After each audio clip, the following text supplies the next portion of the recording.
Geng, selamat pagi. Hari ini saya cerita pasal ATIPSEM.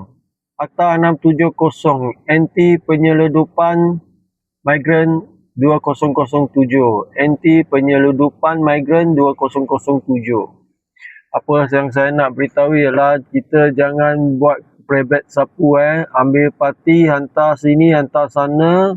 Ini satu kerja yang sangat berbahaya.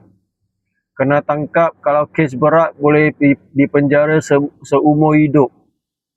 Ini barang kita tak mau, jangan sentuh. Ini Akta 670 ataupun ATIPSEM ni sangat berbahaya. Ini kes berat lah. Jangan angkut parti, jangan angkut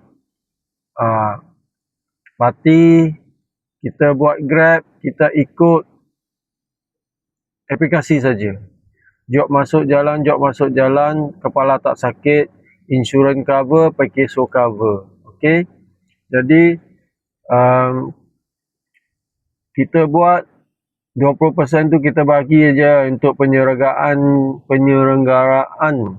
aplikasi, sama buat iklan-iklan, suruh orang guna aplikasi Grab.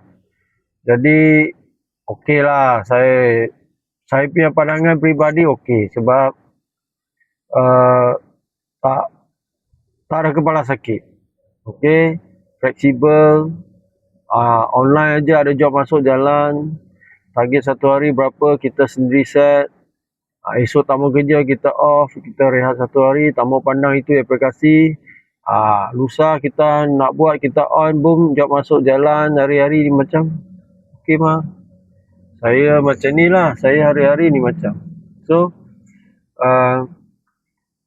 saya nasihatkan driver-driver di luar sana jangan buat jadi prebet sapu, ambil penumpang, parti lah, ambil itu parti. So, kena tangkap, nanti kena charge Akta 670 ataupun ATIPSEM ni berat loh. Silap-silap boleh masuk penjara seumur hidup. Kita jangan buat ini nampak wang banyak, risiko sangat tinggi.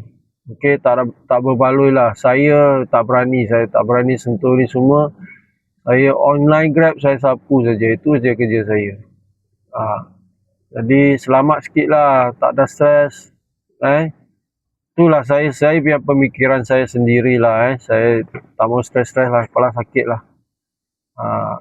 Bawa penting insurans cover, pekeso cover, selamat, tak melanggar undang-undang negara kita.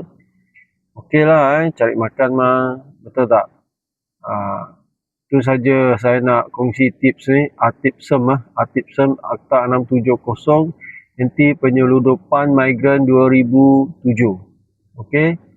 Hari ini 16 April 2026. Saya Francis, Alpha Grab, Pusat Pendaftaran Pemandu Grab. Sekian, terima kasih.